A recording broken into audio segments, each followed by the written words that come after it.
Welcome to Everything Life Coaching. I'm John Kim. And I'm Noelle Cordeaux. We are the founders of Lumia. And we're super passionate about all things coaching, and we want to share what we've learned from over a decade of coaching and training thousands of life coaches. Let's dive into the science and magic of coaching. On today's episode, Noelle and I are going to talk about how to live in color, embodiment, how to open your eyes to more possibility with positive psychology. Noelle, good morning. Good morning. That was a whole lot of words, and thank you for doing that intro. I appreciate you. There's a calmness that comes over me when I get to Noelle, good morning, because it means the intro is over and now we can get into it. Absolutely. And this is a cool topic. This is a complex topic, and it's essentially how positive psychology, positive emotions, positive relationships, all of the associated tenets of positive psychology relate to the way that we can use our bodies and the way that we can experience our bodies to help us live more full and fulfilling lives. Yeah, I think it's fascinating how our thoughts can actually manifest in feeling and change in our body. You know, how it's both interconnected, how there's a bridge there instead of two separate, things. Oh my goodness. Absolutely. There's a quote I pulled up to kind of kick us off on this topic, and it's from Plato. Mm-hmm. We are bound to our bodies like an oyster to its shell. Mm. The reason that I think this quote is so significant is because of the way that our bodies actually work and relate to our brains. So our brains are the only part of our body that aren't attached to anything. There's something called the brain-blood barrier. And so essentially, the way that our brain gives messages to the rest of our body is through, I don't have the proper science to describe it, but it's through like energetic response. It sends like telekinetic messages to the rest of our body because there are no nerves that go from the brain to the body. That's really, it sounds very alienish. Humans are weird, man. Yeah. Like humans are weird. And when we're talking about our bodies in relationship to coaching and in relationship to positive psychology, we spend so much time in our heads, and our body itself is really important in giving us messages in terms of how we feel, what we experience, what we perceive, and the way that we treat and experience our bodies has a lot to do with our potential as we drive it through our neocortex, through our brains. Do you, in your sessions, because I do this a lot, I ask my client, how does what you just said feel in your body? I do a slightly different version. Yeah. Sometimes I'll ask folks where something is showing up. Oh, right. In their body. In their body, yeah. Yeah. And when we're talking about, embodiment too, you and I do similar but different work in session. I work a lot with people around their sexuality, around their relationships, and around their relationship with food and body. Mm-hmm. So the lens that I take expands a little bit more maybe into how we treat our body, how we soothe our body, how we feed ourselves, and how we dress and decorate ourselves, which is another piece that is important, but not typically considered in the context of wellness and well-being. Oh, you mean you're talking about literally clothes? Yes, I am. Yeah. Okay. Which reminds me of your famous egg costume, and Halloween is coming up. And so as you say, how we dress ourselves, I instantly had that image, and I thought about kind of the silly side of you and, the fun, playful side. But that's a really great example. Yeah. So I've been dressing as an egg for Halloween for about 16 years. Mm-hmm. And it's true. I'm on egg costume number 2 because I once accidentally left egg costume number 1 behind at a concert in Atlantic City as I was fleeing New Jersey, but that's a different story. Mm-hmm. And when I choose to wear my egg, it does evoke silliness, and it holds meaning for me, and it holds meaning for people who know me well. Right. It's kind of an extension of who you are. It is. Yeah. And that extension is important because I utilize that aspect of decorating myself to alter my own mood and the mood of others. And I think that that's a really great example of how we're considering the body in all of this. There was a period a couple weeks ago where we were going through some stuff as a small team, and I knew that I was going to have a meeting that was kind of tough with some folks, and I decided to wear my egg costume to work.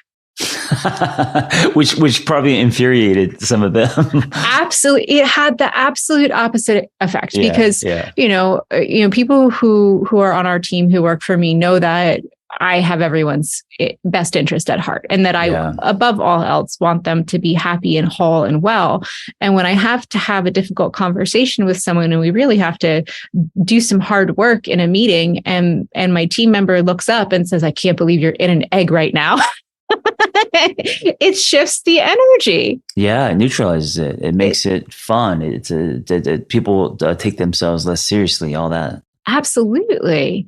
And so, what are we talking about with this concept? The concept is embodiment, and it is an awareness of and responsiveness to bodily sensations. And this includes thoughts, feelings, and behaviors, right? So the behaviors are how we choose to decorate ourselves. And there's also thoughts and feelings. To what extent are you able to get in touch when your body is giving you messages? Yeah, I think so for me, because fitness has been a big part of my life, knowing when to push and stretch and to, because your body, I think, can go further than what your mind thinks. And knowing when to do that, and then knowing when to rest, knowing when to give yourself a break. And so that's been a challenge for me. And something that I still, kind of dance with. And so like even today, I worked out really hard yesterday. So today I'm going to either go for a light run or give my body a rest. And so not going to the gym, listening to myself and my body, I think is where my connection to self and my self-care, self-love fits in. Now, if I don't listen to that and I force myself to go grind, I'm not going to have a good experience. I'm going to be in a bad mood. And then the ripple of treating my body that way is going to have consequences on the people around me. Absolutely. Yeah. And this is a great example. So something that's important to center as we're talking about embodiment is that the brain is not our sole cognitive resource, that our bodies are perceptually guided.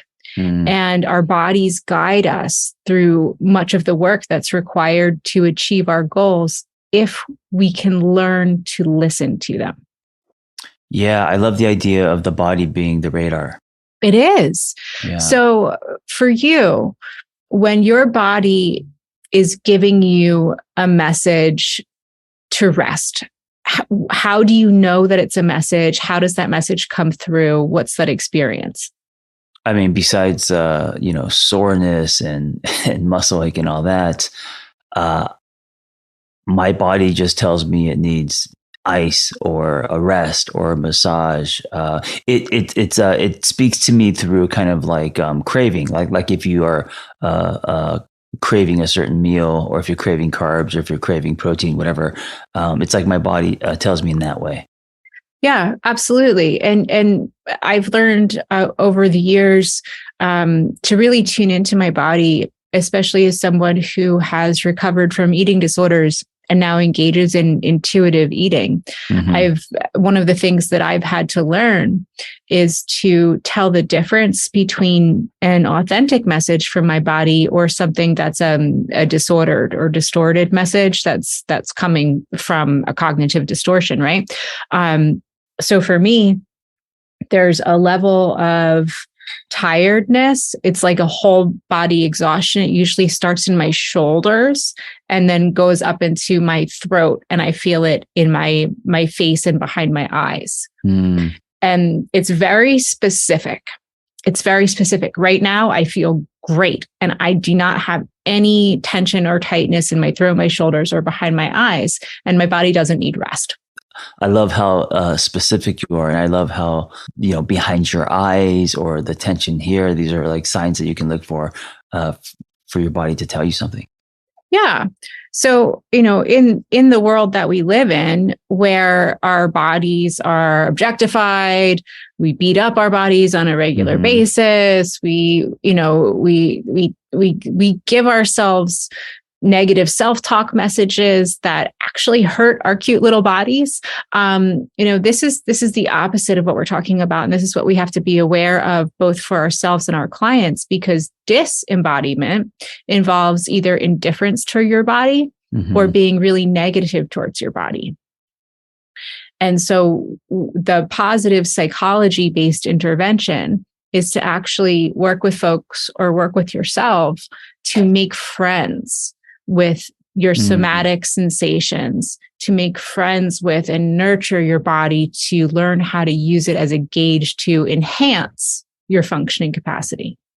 Yeah. And this is a journey, especially if you're someone, who's been very disconnected with body, or if you've had eating disorders or sexual trauma, or maybe you were once an athlete and there's some false beliefs now because you hurt yourself or whatever. But yeah, this isn't something that, I think you can start, but I think there is a dance here. I think there's a relationship with this, and it takes time. It does. So let's get into some tools that we can offer folks. And I want to shout out Kate Heffron, who is a positive psychology researcher at the University of East London. She put out a book, that I got my hands on many years ago. It's called Positive Psychology in the Body, and it's a textbook. It's a positive psychology textbook that you can use as a template to start working through this if this is what your coaching practice is all about. But touch is the first piece that we have to square with, that we first learn to communicate from birth with touch. What did you learn about touch as you were becoming a parent? It's interesting because it's very different than my partner, Vanessa, who was touched out because carrying a baby for 9 months, and then how her body changed, and then Logan just clinging to her leg. She needed space. On my side, after we had our baby, I was like craving touch. So craving touch from Vanessa, because things change when you have a baby, and of course intimacy is now not the priority. And then craving touch from my child, and because Logan was all about mom and daddy get away, it made me feel thirsty for touch. Lonely.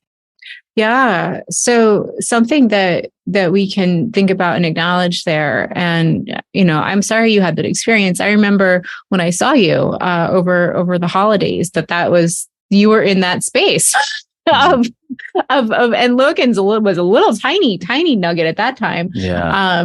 And so, what does touch do for us? It increases serotonin, which is a regulator, dopamine and oxytocin. And I think something that's really important to acknowledge is that you don't need other people in order to increase the well-being outcomes from touch.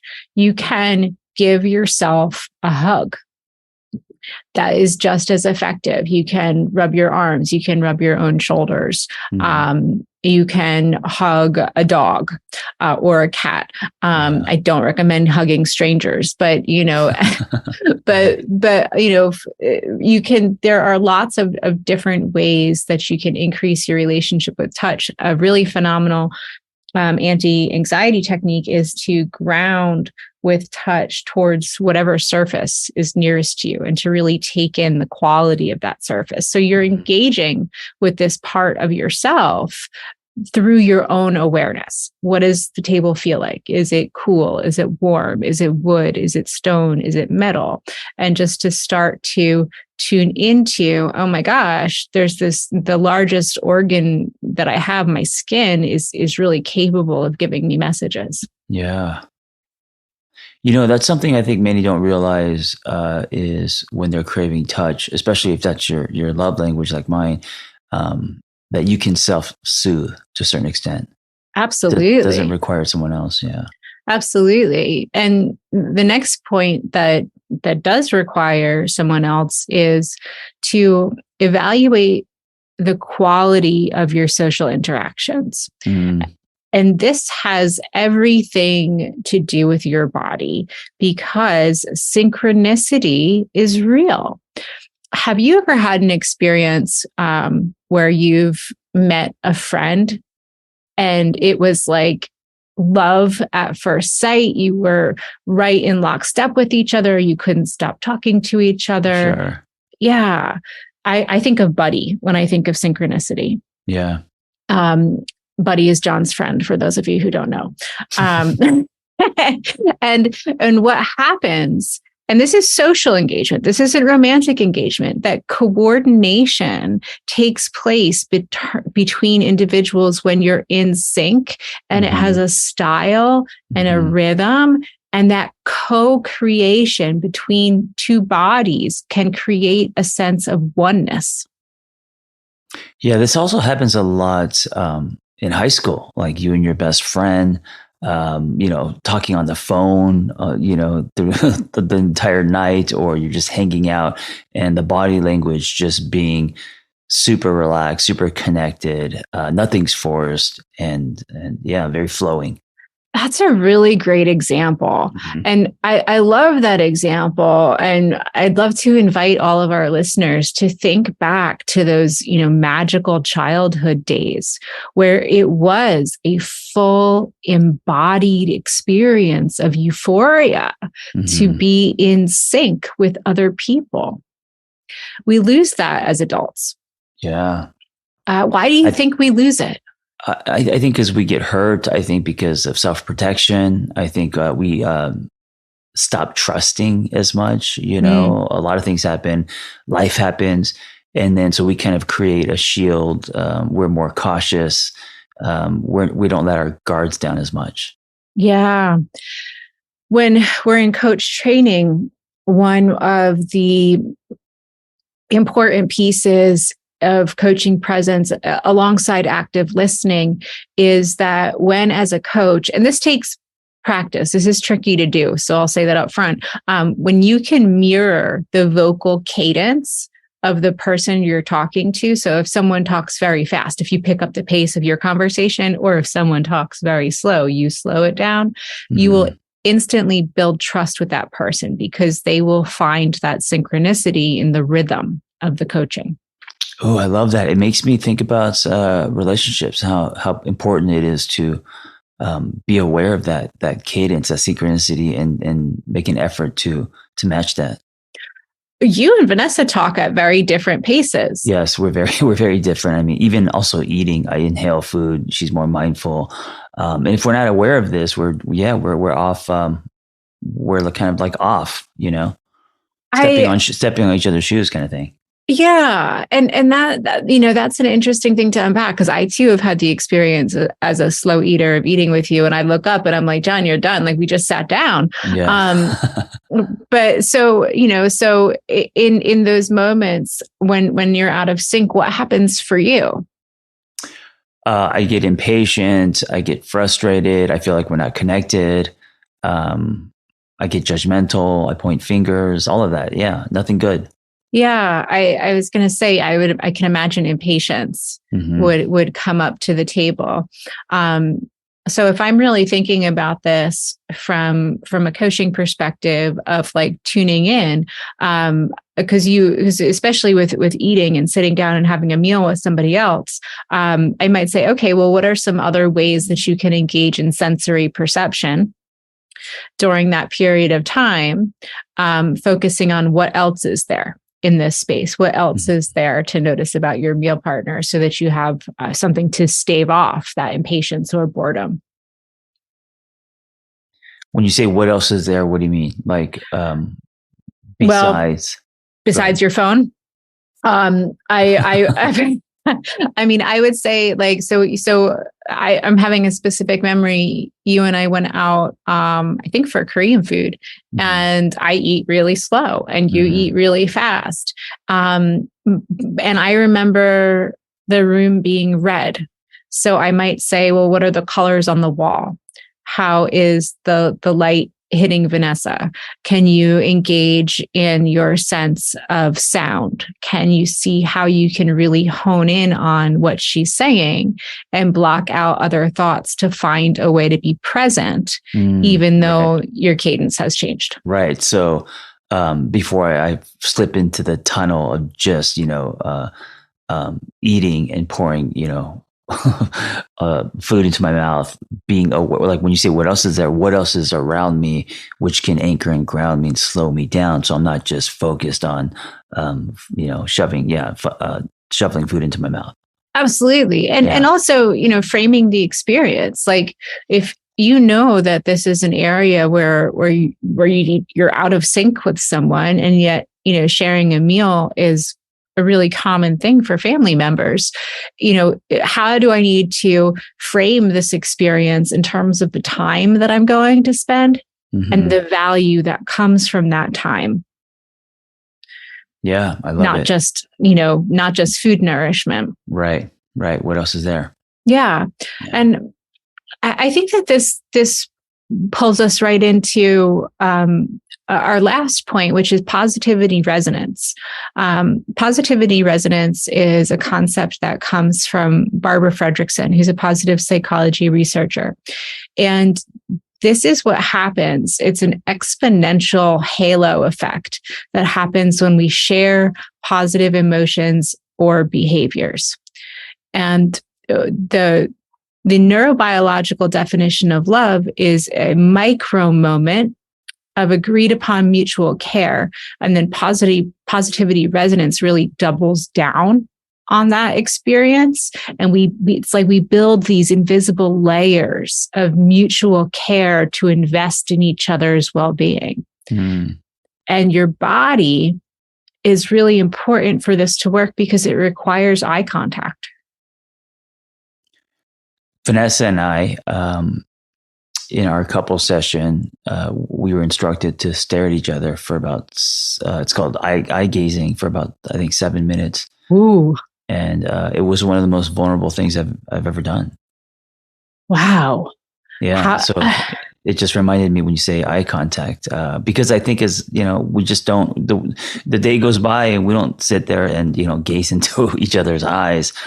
But after the initial kind of, silliness and people giggling, and once that fades, oh man, it gets really powerful because you're, staring into someone's eyes. You're starting to see the person's story. You're starting to see who they are, how they feel. And it's just a direct jolt into body and feeling. It's laughter, tears. It's really a roller coaster. Wow. I'm so glad you had that experience. I want to try it now. I mean, I do that with my dog, George, which is great. I mean, I sit there and just tell George I love him so much until he smiles, and it's the best feeling in the world. But that sounds like an incredible intervention. And I think that's kind of in line with some different ways that people can kick themselves into working in this way if they have no experience with it whatsoever, which would be like a mindfulness and a body scan. And it sounds like what you were doing was a really focused mindfulness exercise, like with your partner. Yeah. Mindfulness / emotional connection exercise. Yeah. Wow. Other things that folks can do are dance and movement therapy, because movement and emotions are linked. And many times folks are able to express their emotions and thoughts through dance. And this is great for folks who have a really hard time expressing in verbal ways.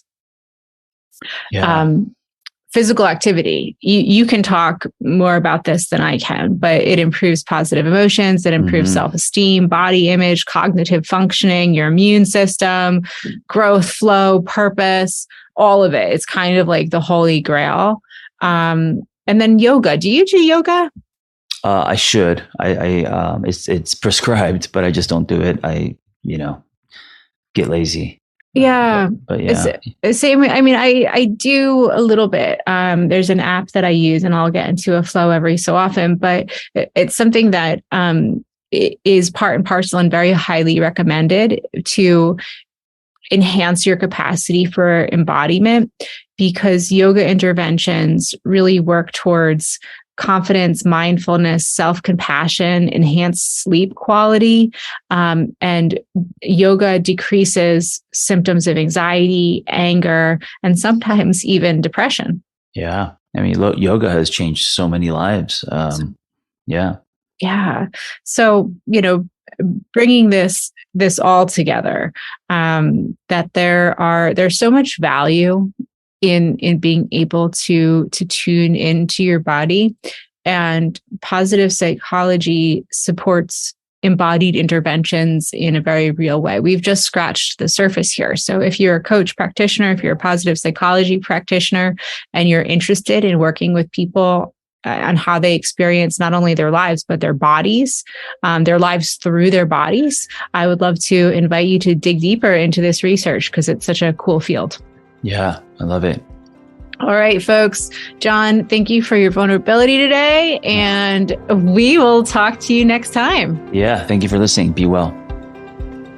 Thanks for listening to Everything Life Coaching. If you're feeling the draw to become a coach, head to lumiacoaching.com/everything. Explore a new career that brings fulfillment, gives you a true sense of purpose, and a bold community to do it with. Lumia is ready to equip you with the tools, training, and community you will need to reach your goals. If you're ready to build a unique coaching business on your own terms while making an impact on the world at large, Lumia is the next bold step in your coaching journey. That's lumiacoaching.com/everything. And hey, if you're waiting for a sign, this is it.